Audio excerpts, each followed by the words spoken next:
ہمارے ایک بہت قریبی دوست تھے، آفیسر تھے، انہوں نے ایک مرتبہ اپنی بیٹی کا قصہ خود سنایا، نام بتانا مناسب نہیں ہے، بس آفیسر ہی سمجھ لیجئے۔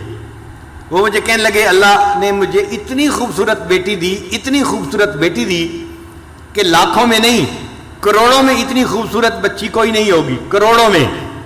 اتنا دودھ کی طرح اس کا سفید رنگ، اتنے پیارے اس کے بال، اتنا خوبصورت اس کی آنکھیں، جو اس کو دیکھتا تھا لٹو ہو جاتا تھا، ہر عورت اس کو آ کے دیکھتی تھی۔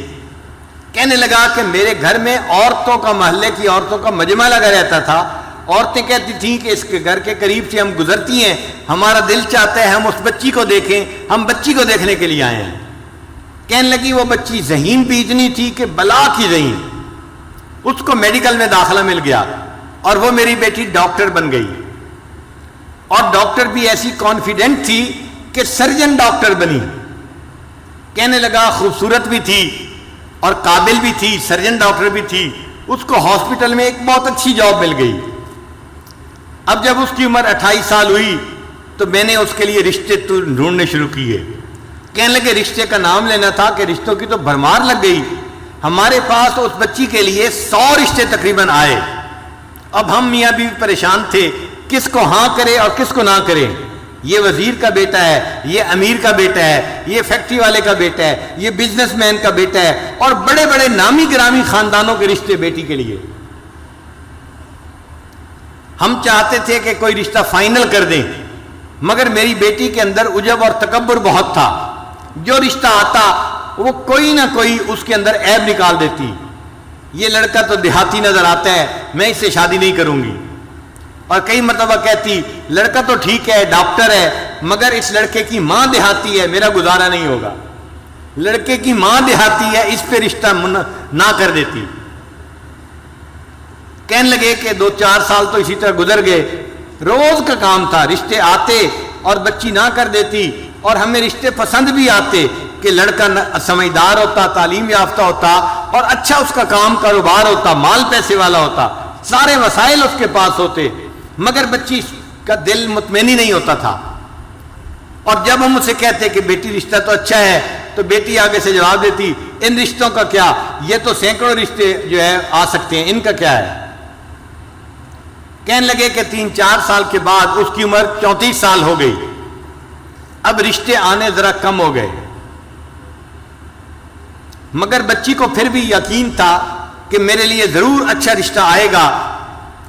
رشتے والوں کو آخر کیا چاہیے جو میرے پاس نہیں ہے؟ اس کو ناز تھا اپنے حسن پہ، اپنی تعلیم پہ، اپنی سمجھداری پہ۔ کہنے لگا کہ پھر اس کے تکبر کی وجہ سے ایک عذاب آیا۔ باپ اپنی بیٹی کا واقعہ خود سنا رہا ہے، کہتے کہ میری بیٹی کے اوپر عذاب آیا، اس نے کسی مریض کی سرجری کی، اور سرجری کرنے کی وجہ سے اس کو کوئی ایسا انفیکشن ہوا کہ میری بیٹی کے ہاتھوں کی جو جلد تھی وہ ساری کی ساری ایسے ہو گئی جیسے مردہ ہوتی ہے، کسی بوڑھے کی ہوتی ہے۔ اب بچی خوبصورت ہے، نوجوان ہے، مگر دونوں ہاتھوں کی جلد جو ہے وہ ایسے ہے جیسے کوئی 90 سال کا بوڑھا ہوتا ہے، ہاتھ بدنما بن گئے۔ اب وہ اپنے ہاتھوں کو ظاہر بھی نہیں کرتی تھی۔ اب رشتہ دیکھنے والے آتے تو وہ ان کے سامنے آتی تو اپنے ہاتھوں کو اپنے دوپٹے میں چھپاتی تھی، تو لوگ بھی پریشان ہوتے کہ یہ ہاتھ کیوں نہیں دکھا رہی، اور جس کی نظر پڑ جاتی تھی ہاتھوں پہ وہ رشتہ جو ہے ریجیکٹ کر کے چلے جاتے تھے۔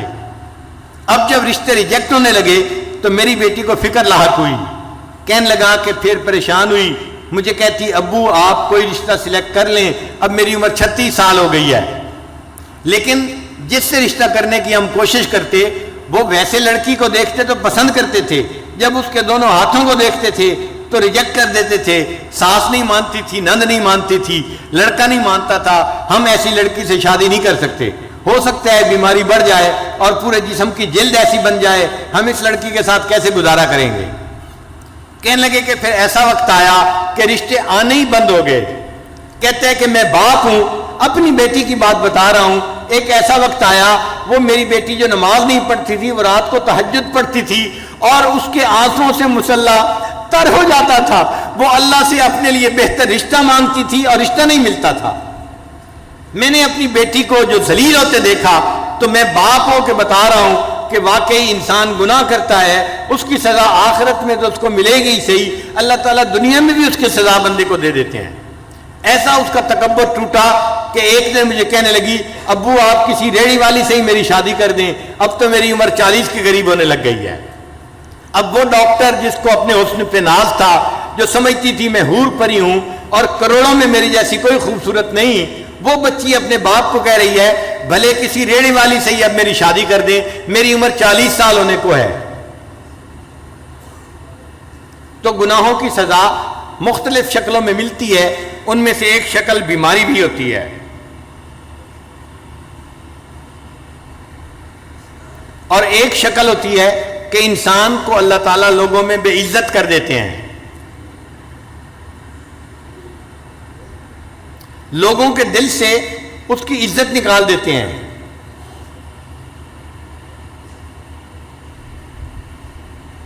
وَمَن يُهِنِ اللَّهُ فَمَا لَهُ مِن مُكْرِمٍ، اور جسے اللہ ذلیل کرنے پہ آتے ہیں اسے عزت دینے والا کوئی نہیں ہوتا۔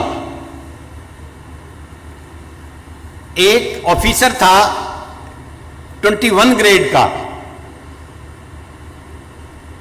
21 گریڈ کا آفیسر بڑا آفیسر ہوتا ہے، یہ ڈپٹی کمشنر سے بھی اونچے گریڈ کا بندہ ہوتا ہے، یوں سمجھ لیں برابر کے گریڈ کا۔ وہ رشوت لیتا تھا اور مال پیسہ اس کے پاس بہت تھا۔ اس کی ذرا کہانی سن لیجئے، یہ حقیقی کہانی ہے۔ اس بندے نے ایک کالونی کے اندر پلاٹ خریدا اور بہترین گھر بنایا، پھر وہ اپنے گھر کے اندر شفٹ ہو گیا۔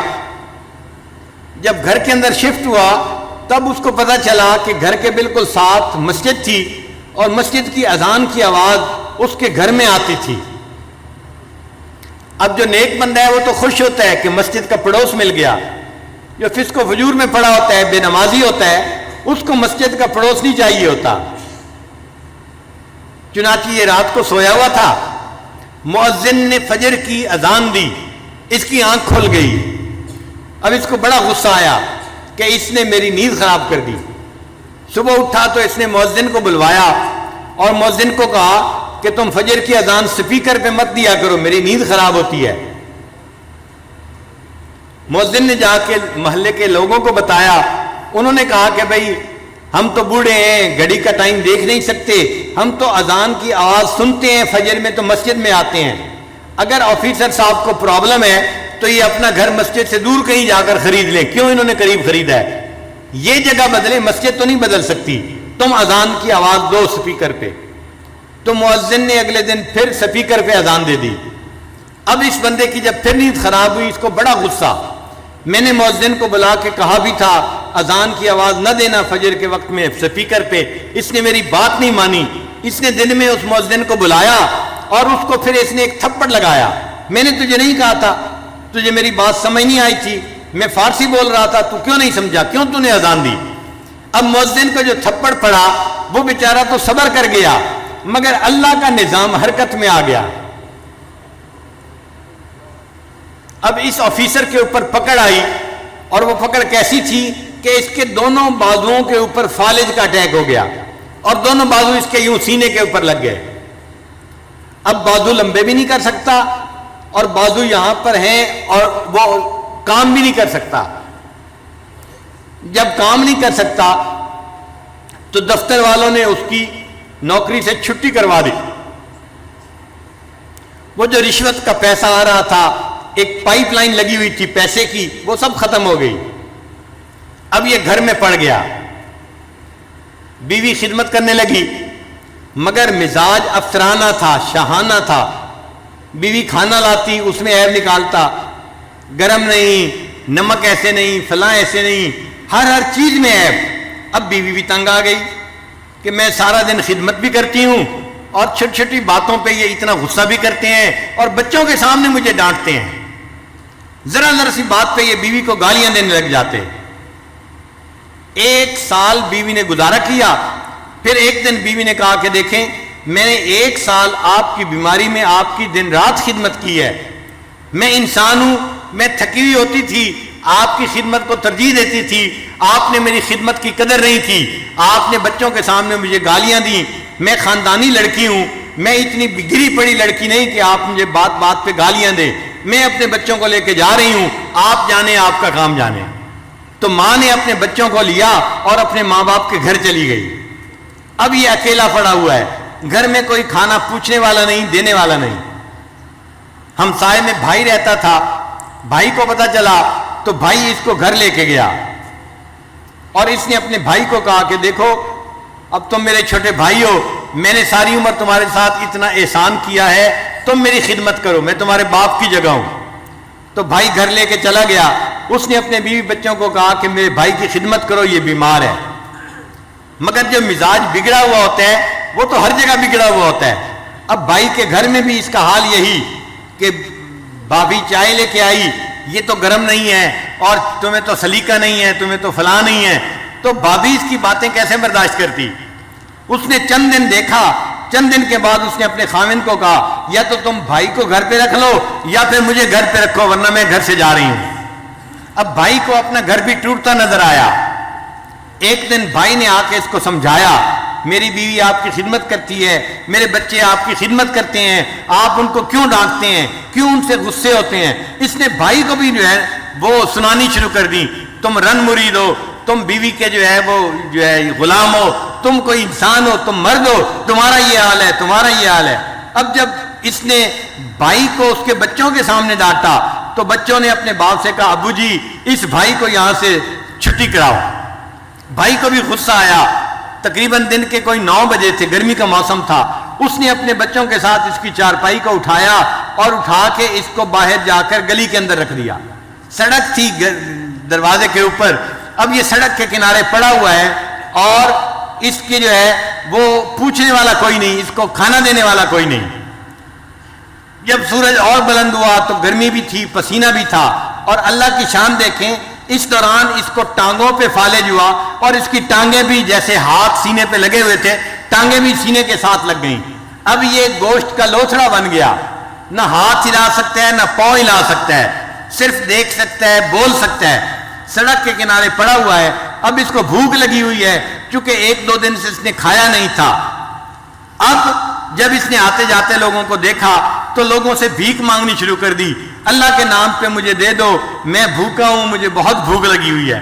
جس اللہ کا نام سننا اس کو گوارا نہیں تھا، اذان ہوتی تھی اس کی نیند خراب ہوتی تھی، آج سڑک کے کنارے پڑے اسی اللہ کے نام پہ لوگوں سے بھیک مانگ رہا ہے، مجھے اللہ کے نام پہ کچھ دے دو۔ ایک کالج کا لڑکا جا رہا تھا، اس نے اس کو 10 روپے نکال کے دیے۔ یہ کہنے لگا بچہ میں اس 10 روپے کا کیا کروں گا، نہ میں چل سکتا ہوں نہ آ جا سکتا ہوں، مجھے تو بھوک لگی ہے، روٹی لا کے دو۔ اس نے روٹی قریب سے خریدی اور لا کے دی۔ جب روٹی لا کے دی اس نے تو یہ کہنے لگا کہ میں اپنے ہاتھ سے تو روٹی توڑ کے کھا نہیں سکتا، آپ پلیز مجھے روٹی کھلا بھی دیں۔ وہ لڑکا کہنے لگا مجھے تو کالج جانا ہے اور دیر ہو رہی ہے، میں نے روٹی لا کے دے دی، اب کھلانے کا ٹائم تو میرے پاس نہیں ہے، میں یہ روٹی رکھ کے جا رہا ہوں۔ جب اس نے روٹی زمین کے اوپر رکھی تو یہ سوچنے لگا کہ زمین پہ رکھی روٹی تو میں اٹھا کے کھا نہیں سکتا، نہ ہاتھ کام کرتے ہیں نہ پاؤں کام کرتے ہیں، تو یہ اس لڑکے کو کہنے لگا زمین پہ روٹی نہ رکھیں، مجھے پکڑا دیں۔ اس نے ہاتھ میں پکڑانی چاہی، اس کے ہاتھ کی انگلیاں ہلتی نہیں تھی، یہ ہاتھ میں روٹی نہیں پکڑ سکا۔ پھر کہنے لگا اچھا تم مجھے میرے پاؤں میں روٹی پکڑا دو۔ اس نوجوان نے اس کے جو پاؤں تھے سینے کے اوپر رکھے ہوئے، اس کے انگوٹھے اور انگلی کے درمیان روٹی ڈال دی اور اس نے اس کو تھوڑا سا گرپ کر لیا۔ اب پاؤں سے روٹی پکڑی ہوئی ہے اور منہ سے نوچ کے اس کو کھا رہا ہے۔ جس اللہ کی نافرمانی کرتا تھا اس اللہ نے دکھا دیا، دیکھو جب میری سزا آتی ہے تم سڑک کے کنارے کتے کی طرح اپنے پاؤں سے روٹی پکڑ کے منہ سے نوچ کے کھاؤ گے۔ یہ وہ آفیسر تھا جس کی بڑی عزت تھی، بڑا مال تھا، بڑا اس کا مکان تھا، بڑی گاڑی تھی، اور آج سڑک کے کنارے پاؤں کی انگلیوں کے درمیان روٹی پکڑ کے یہ اپنے منہ سے اس روٹی کو نوچ کے کھا رہا ہے۔